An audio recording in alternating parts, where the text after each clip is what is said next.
we are talking to Senate Deputy Majority Leader, Senator J.V. Ejercito. Hi, Sen. Can you hear me okay? Good afternoon, sir. Hi, Senator. Good afternoon.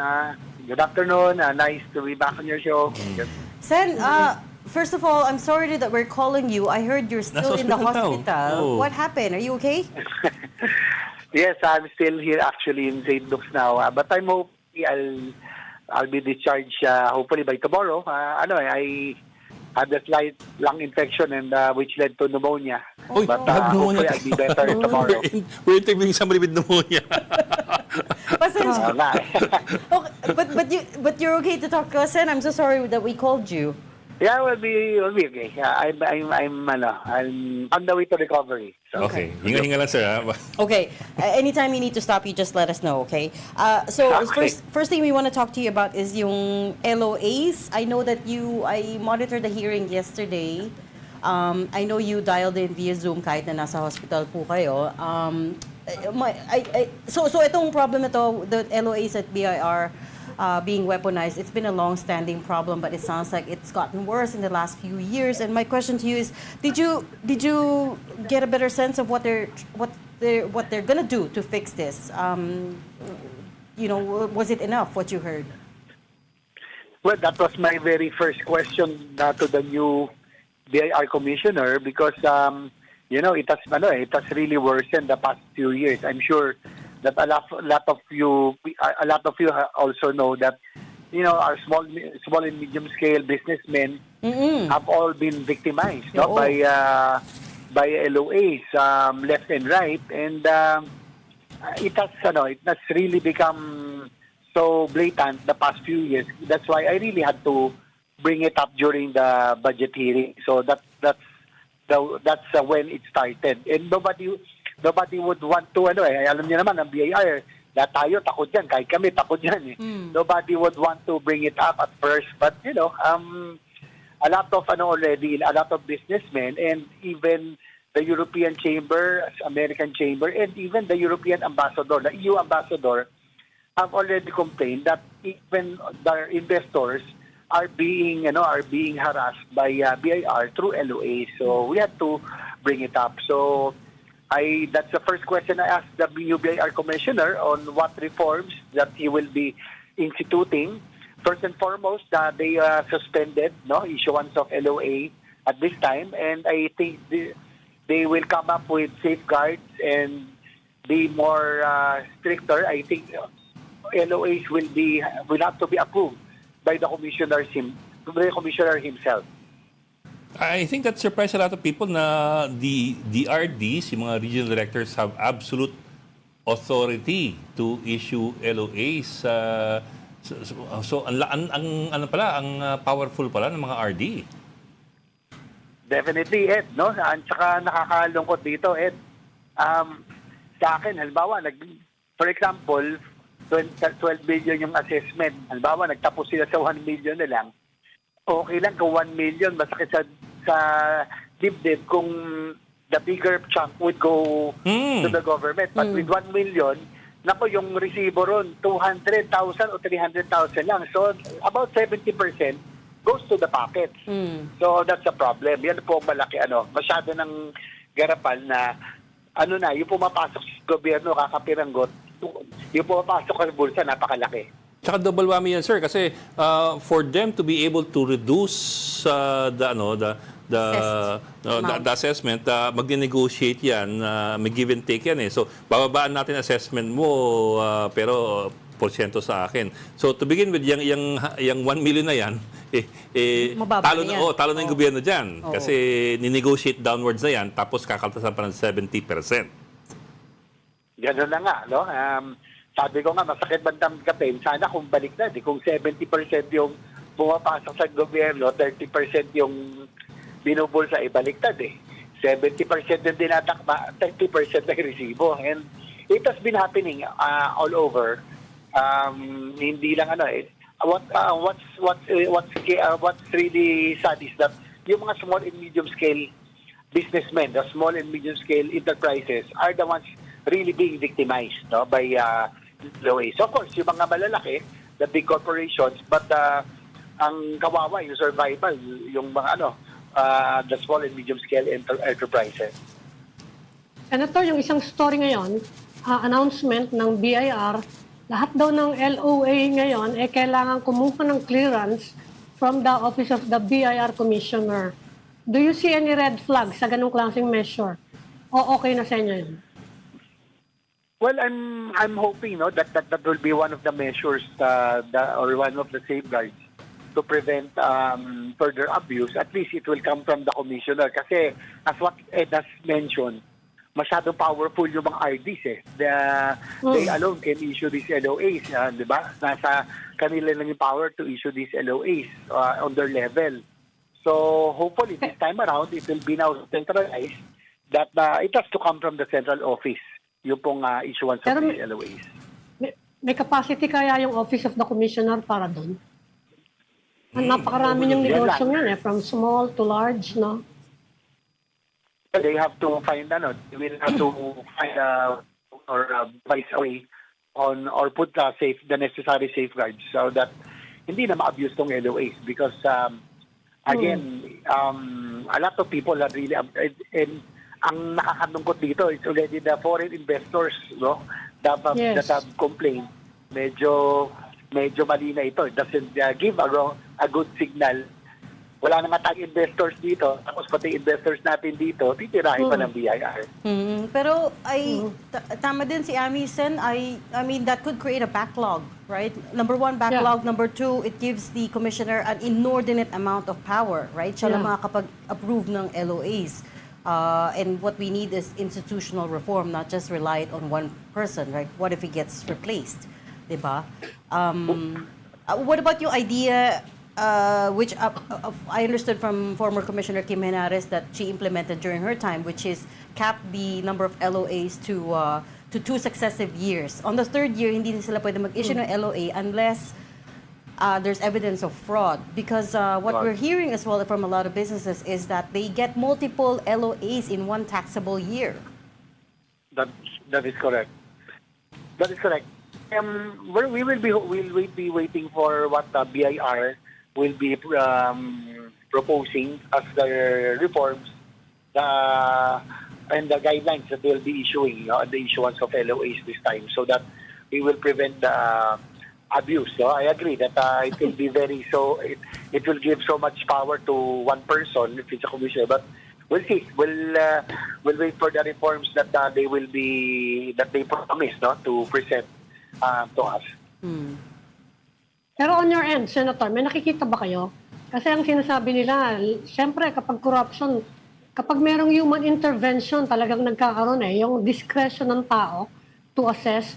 Do you see any way out of, kasi kahit mag-digitize, nakakahanap sila ng way of going around it Ano kaya ang pwede na any idea being tossed around sa Senate ngayon para mabawas-bawasan lang yung para mas systematic yung pag-assess kung magkano utang ng tao? Kasi meron, di ba may AI naman? Yes, please. Well, digitization or pag computerize, that's really one way to curb corruption. But as you can see, parang ayaw talaga nila mag-computerize on purpose. It has been years already that yung mga BOC, BIR, LTO, parang hindi matuloy-tuloy yung computerization. So, but sometimes you really have to put your foot down. We really have to force it. And I think this will be one way to really curb corruption. Human intervention, I think that will be better. And siguro, one more thing is the examiners will be required to wear itong mga body-worn cameras if they need to talk to the mga taxpayers. Sa LOA, probably one way. Yung mga LOA, kailangan may body-worn camera sila. So there are other things that can be introduced, that so that we can prevent further weaponization of the LOAs. Pero sir, ang PNP matagal na dapat may body camera, hindi pa nabibigyan Hindi nila mabili. Oo nga. Dapat yung procurement ng body cam may corruption. Alam ko na.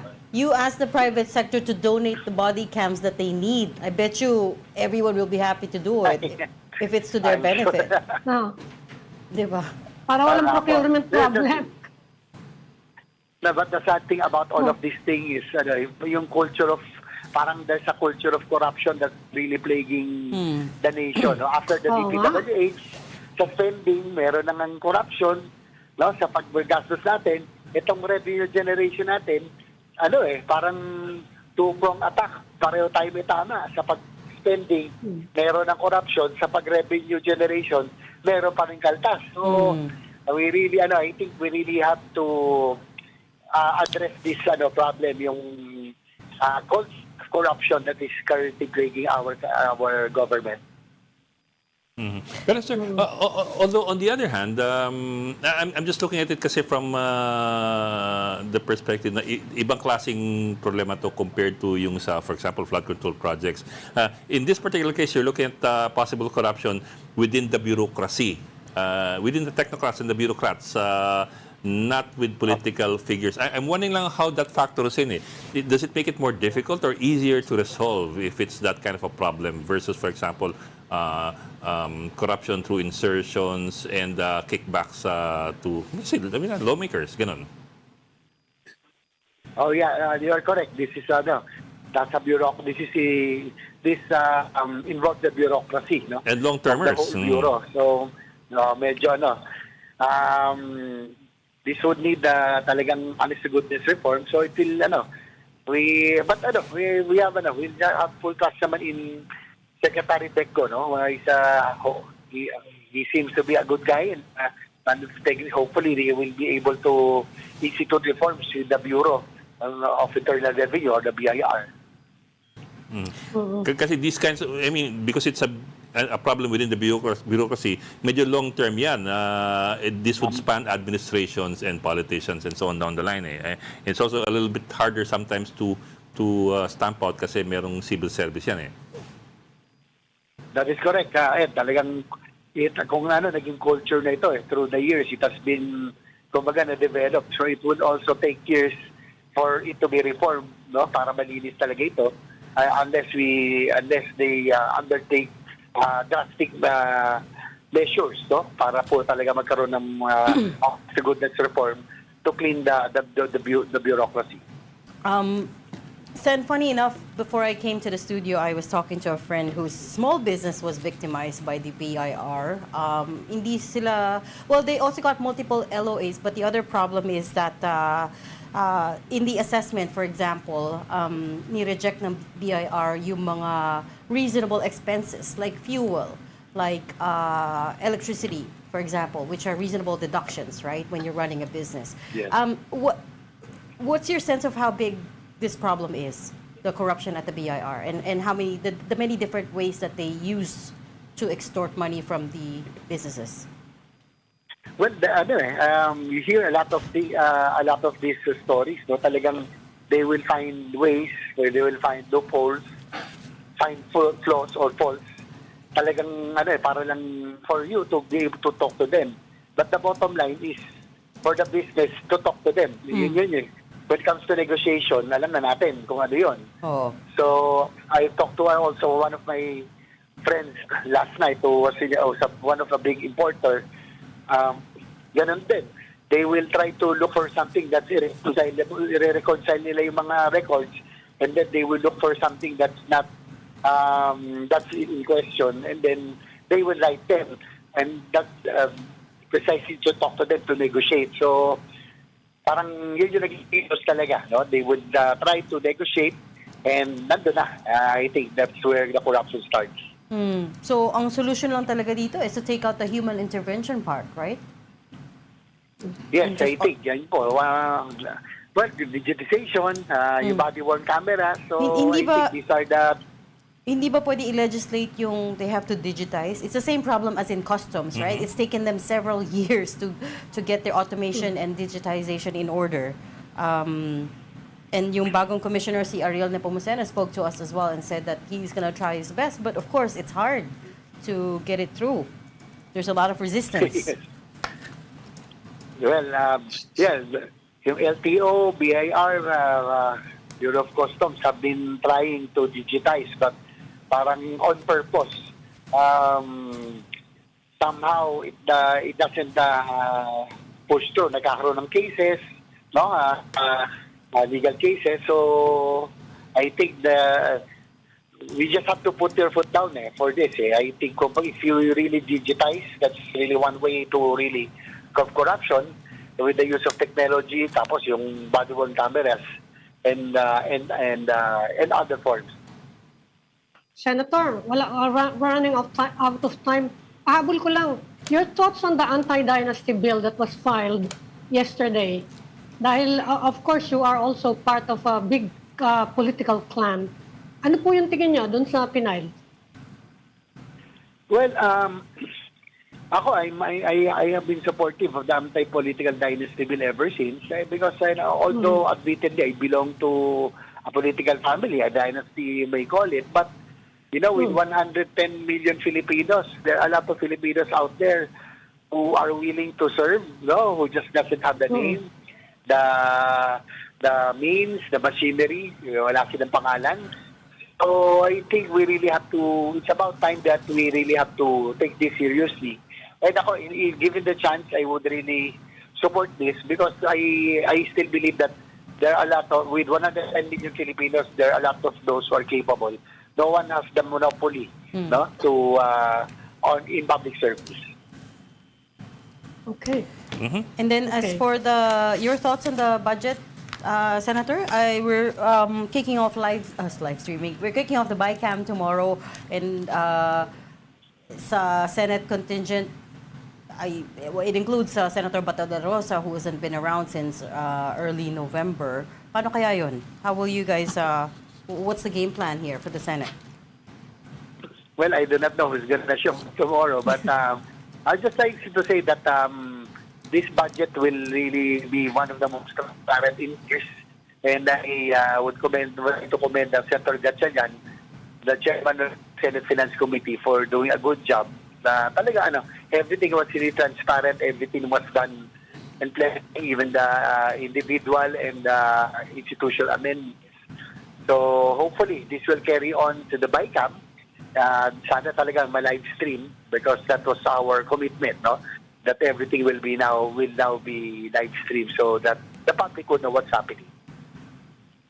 How different is your version from that of the houses? Do you know?